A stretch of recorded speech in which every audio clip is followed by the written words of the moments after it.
Hello, hello, this is Axel Wilkinson for HitFilm.com, here to take a look at the basics of tracking and getting a camera solve in Mocha HitFilm. Mocha's Academy Award-winning planar tracking is very powerful and has comprehensive tools that allow you to get a good track through lots of difficult situations. But we're going to start with a fairly simple track so we can focus on the process. Then in future tutorials, we can build off this knowledge to address more complex cases. I've uploaded the footage I'm working with so all of you can follow along with me through every step of the way. So let's get started. To open Mocha HitFilm, we go to the Media panel of HitFilm 2 Ultimate and choose New Camera Solve with Mocha HitFilm. Mocha opens and we can go to File to start a new project. Each project in Mocha is attached to a specific video clip. So the next thing we need to do is choose the clip we want to import. So I'll select our clip. Click Open, and now we can just confirm these settings. Mocha HitFilm is auto-detecting these settings from the clip we selected and filling in the fields appropriately.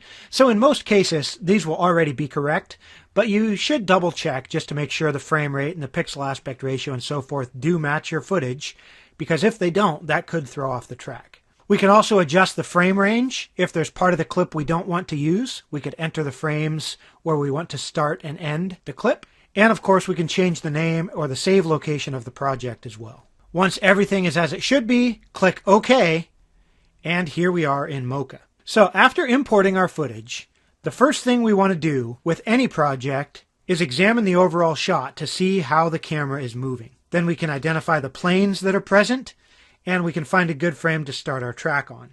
We can also trim the footage at this point if there are bits at the ends that we don't need, and that actually is the case here.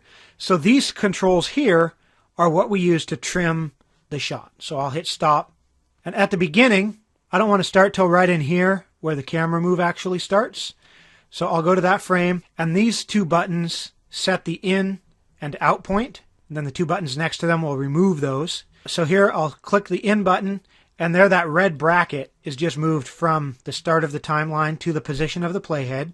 And then at the end, I'm going to trim a bit off there as well. So I'll position the playhead, and then I can press the set out point button to set the out point there. And once we have those set, we can use these two buttons to control the visible area of the timeline. If I click this one, that's just going to zoom in until those two red brackets are at the far ends of the timeline. So it's only showing the area that we selected, and then this button zooms back out so we can see the entire clip.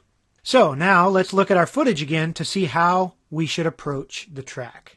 The basic concept here is that we find flat surfaces in our footage, and Mocha can track those surfaces to determine how they are moving.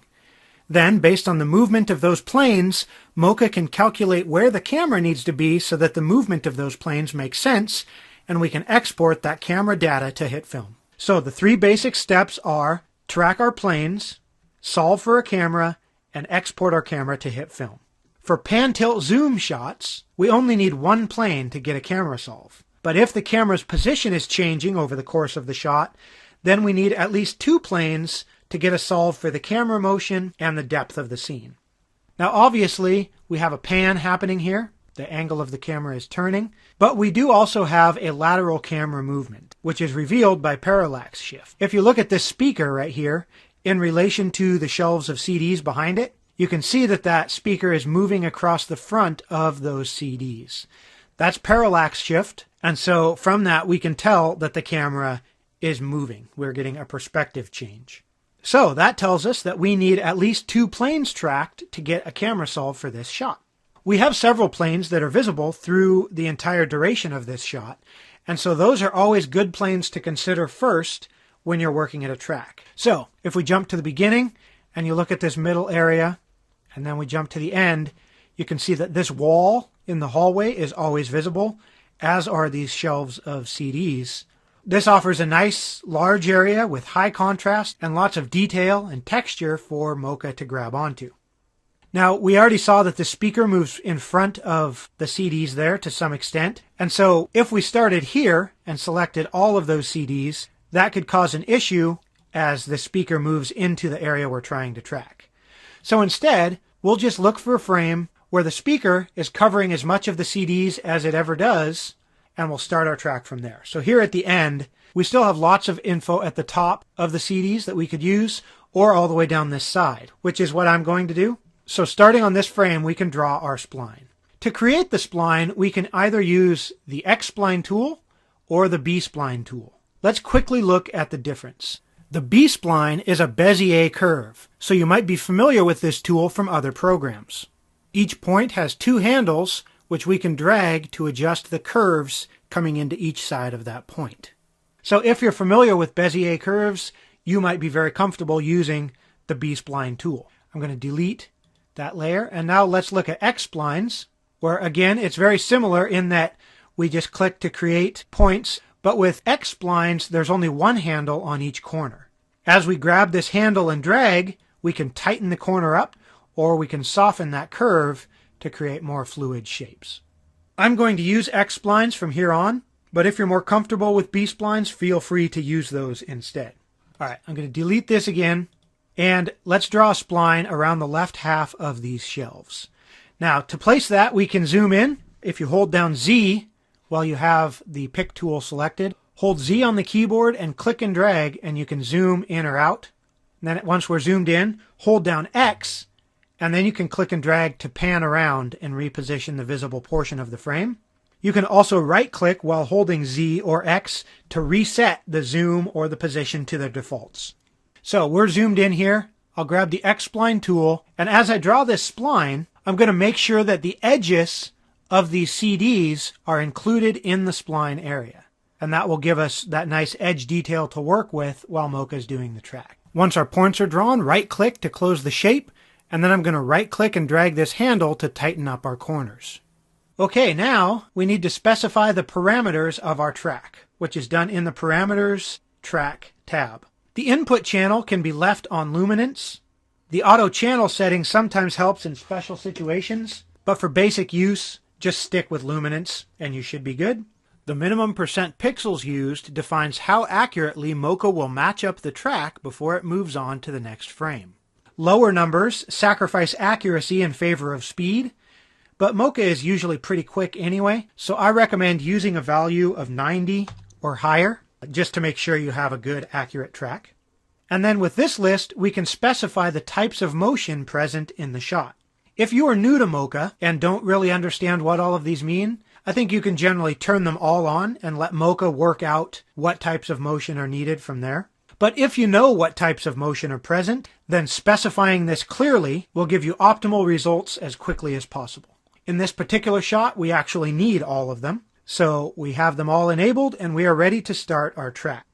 Since we're at the end of our footage, we can click the Track Backwards button to begin tracking our plane. Here we have buttons to track backward or backward only one frame, and then of course to stop the track. So I will hit the Track Back button to start tracking this plane. Okay, I've jumped ahead to the end of our tracking, and at this point we can check our track for accuracy. Now, it's very important to understand that the spline we've drawn is not used to check the accuracy of our track at all. We have two tools in Mocha to check our accuracy, the planar surface and the planar grid. These are the only way to see if your track is accurate. Even if it looks like this is locked right in place, that doesn't tell us whether or not our track is accurate. So to check our accuracy, we need to turn on the planar surface, which gives us this blue rectangle, and the planar grid, which gives us that grid.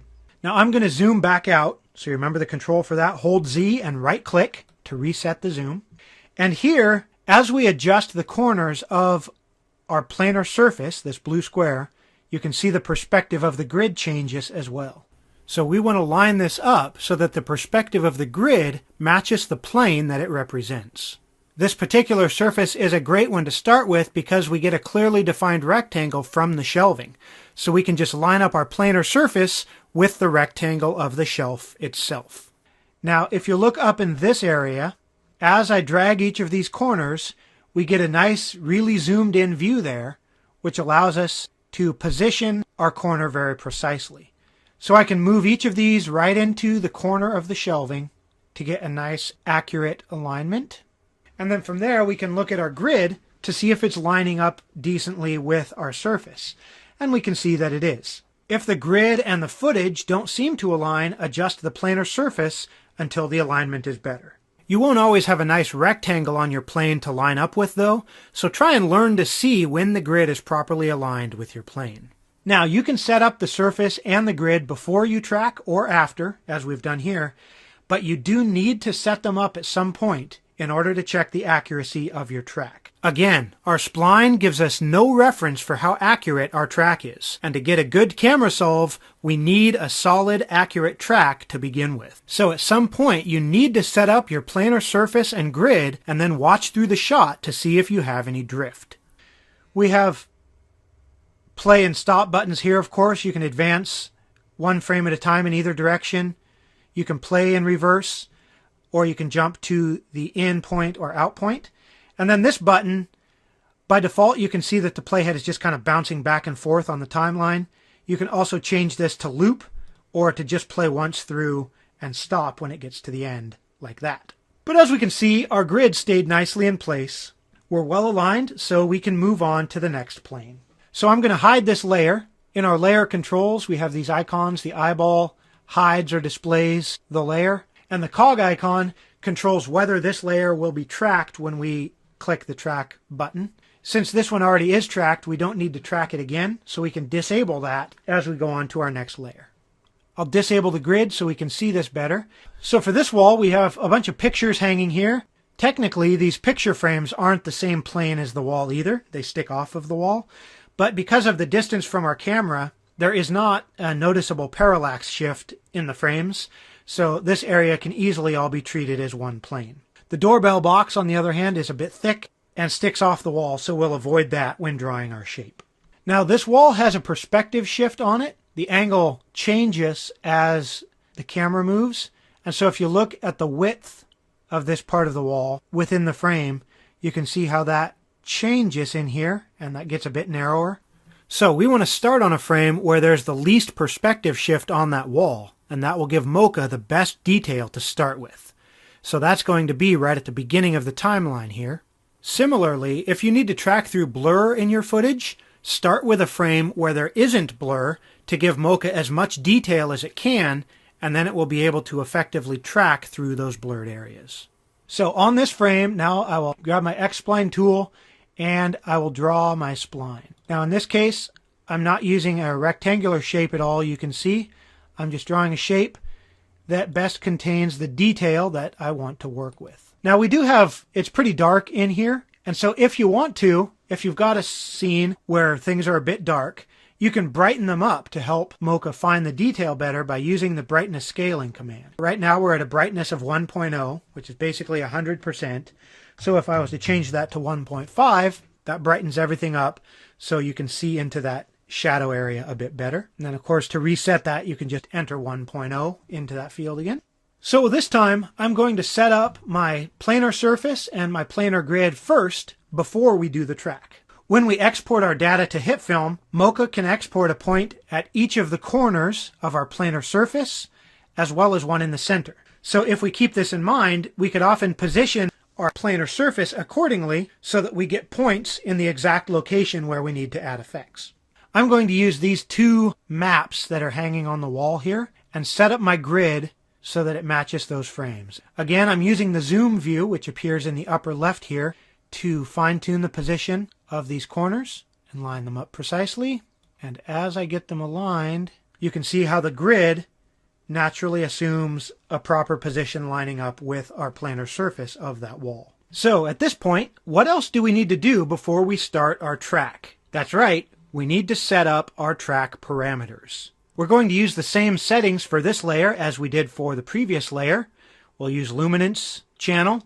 We'll set the minimum percent pixels to 90, and we'll enable perspective. And since this time we're at the beginning of the timeline, we can use the track forward button. And this time, since we set up the grid and the planar surface before we started the track, we can gauge how accurate the track is as it happens. Okay, the track is done, and now as we watch through the footage, we can see that everything is nicely aligned and that grid is staying locked in place. So now we have two good planes tracked throughout the duration of our clip, and we can move on to step 2, solving our camera. We'll stop that, jump back to the beginning, and click the Camera Solve tab, and we'll take a look at the options here. By default, the solve is set to auto, and in general, you can leave it there and that will be fine. But if you know exactly what sort of solve you need, then you can specify that, and you will probably get a solve a little bit quicker. Particularly if you're working with a pan tilt zoom shot, the results will be significantly quicker generally if you specify that that's the type of shot you have. And when you're using a specific setting instead of the auto, you can also define whether the camera is zooming during the shot and the focal length of the lens that was used if you know that information. By having them all selected, as is the case when you turn on auto, then Mocha will try them all to see which ones give the best results. So you'll get a good solve, but it'll probably take a little bit longer to get it. So we're going to use the auto setting and then select the layers that we want Mocha to solve with. Since this is a parallax camera, we need 2 or more layers selected in order to get a solve. If we were to click solve right now with only 1 layer selected, the solve is going to fail because Mocha can't calculate how the camera is moving and how far it is from this plane with only the info from this 1 layer. So we have to make sure to select both layers.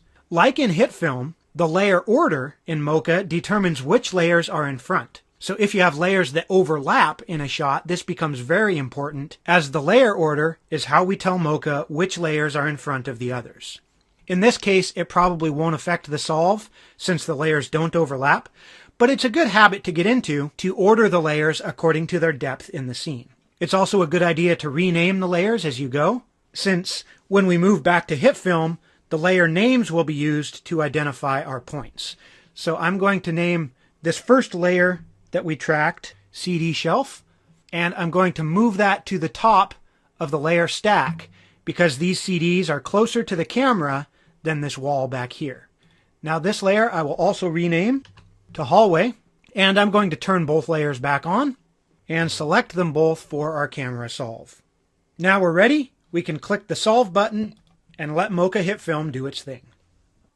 Okay, the solve is complete, and we have a solve quality of 99%, which is excellent. In general, you want to make sure that your solve quality is at least 80%.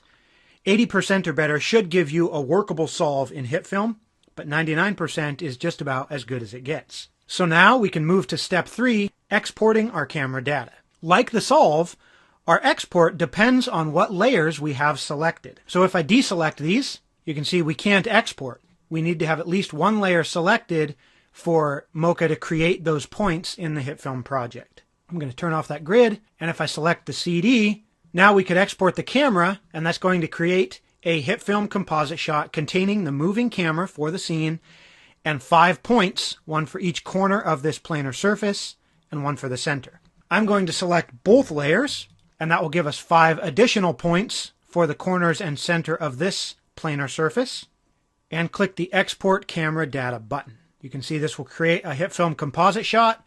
We'll click Save. We can name it, Save. I'm going to overwrite that. And now that composite shot is created, containing our footage, an animated camera, and center and corner points for each of the layers we selected. Let's go back into HitFilm now, and we can import that composite shot and take a look.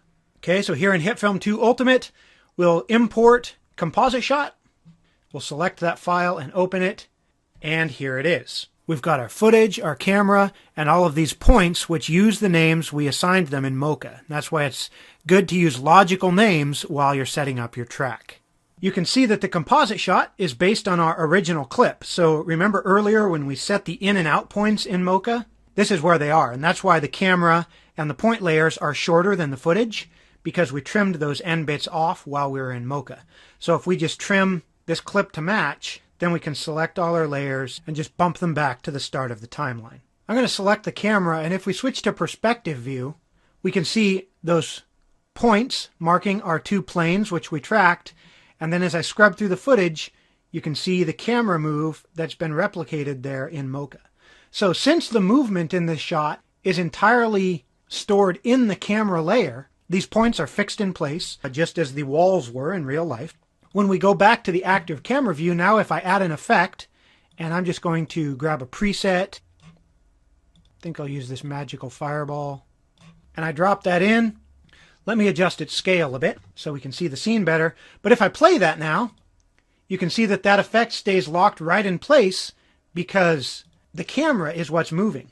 All of the movement is already controlled by the camera solve we did in Mocha. So if we need an effect that's just locked into place during that move, that happens automatically. We can also use the points which we created to control the positioning of that effect. And this is why it's very useful to set up a spline in Mocha in the exact location where you need to add an effect to your scene. So if we use one of our points there, maybe I'll use this top right point for the CD shelf. And if I parent our fireball layer to that point, and then in the transform properties for the fireball, I'll zero that out so it moves right to the position of that point. And now when we play, that effect is locked right onto the corner of that shelf. And there is our first basic track in Mocha HitFilm. Hopefully this was useful. Hopefully you learned something, and thank you very much for sticking with me. I know this was a bit of a long one. You probably still have lots of questions about various other situations that arise, and we will address those in future tutorials in this series. So stay tuned, please subscribe if you haven't yet, and let us know in the comments if there are any specific types of shots or problems you've run into that you would like us to cover.